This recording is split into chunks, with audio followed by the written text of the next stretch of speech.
So I made this video a year ago, but it was actually a terrible video, so I need to redo it. I mean, I saw it, I was like, man, I was apparently feeling no pain when I made this video. But yeah, the M177 in general doesn't have that many issues. The LS2 has a few more with like a rear main seal and like some PCV valve type stuff.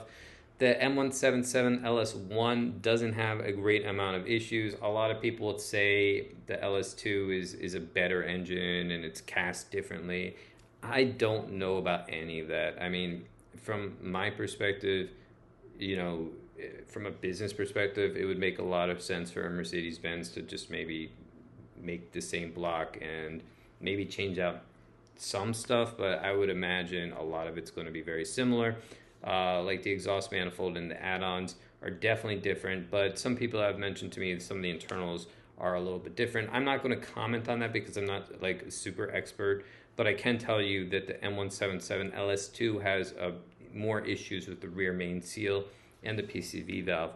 The LS1, the single scroll, doesn't seem to have that sort of an issue. They can get a little ticky with like a PCV valve type of thing. You can replace it. So they can get a little noisy with that.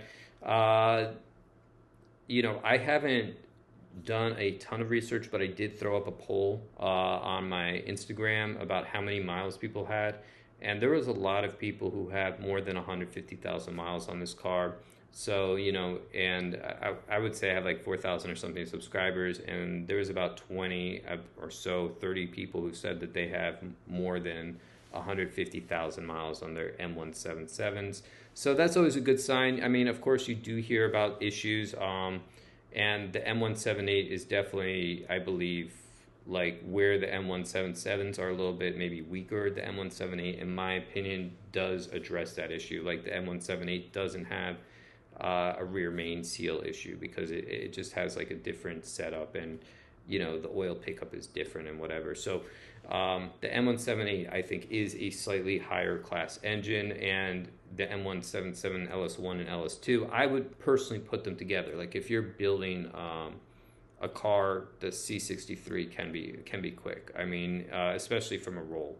And I know that you don't have the twin scroll turbo setup,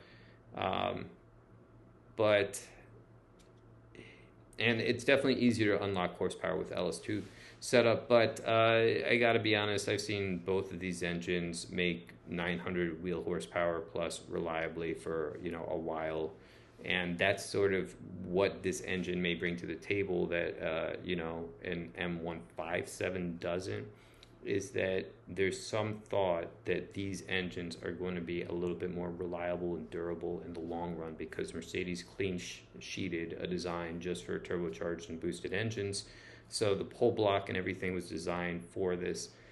And we'll see if it's true, but in general, the M177 might eclipse the M157 in terms of how long they're expected to actually run for before they have major issues.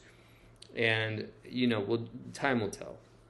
And then a lot of people are saying the later M157 and 278s are updated. And, if you have a 278 or 157 and you've really built it up, like you've got the sleeves and you've done a nice job, that's a nice engine. However, one of the things about the M177 has to be this engine can hold power, so 900 horsepower on the M177 or M17, either flavor of the M177 or 178, the engine's going to be pretty happy. It's not going to, the timing's not going to go, crazy. This is an engine that should be able to handle a lot of pressure, a lot of power. So there's not as many issues with it, but there are some.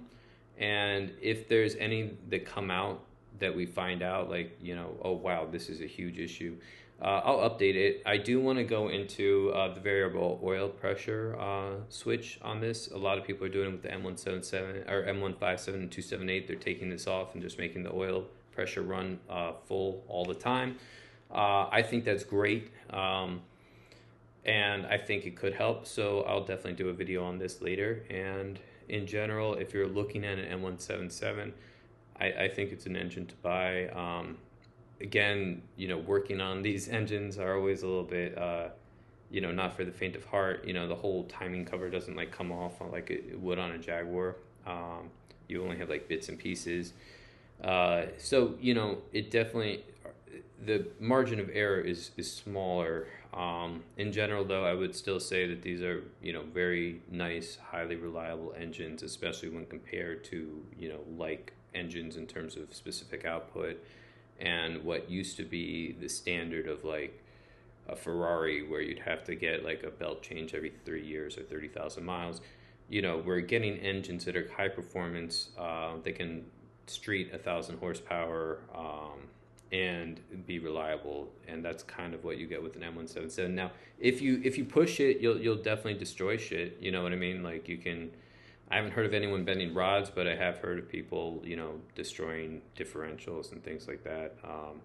So M177, a really cool engine. M178, also a great engine. There's not too much to say about what's wrong with them. I think they're, just great engines. I would update the coil packs when you do the spark plugs, 100%. Like they're consumable, guys. They're going to be consumed on your car, okay? And yeah, I think it's a great engine.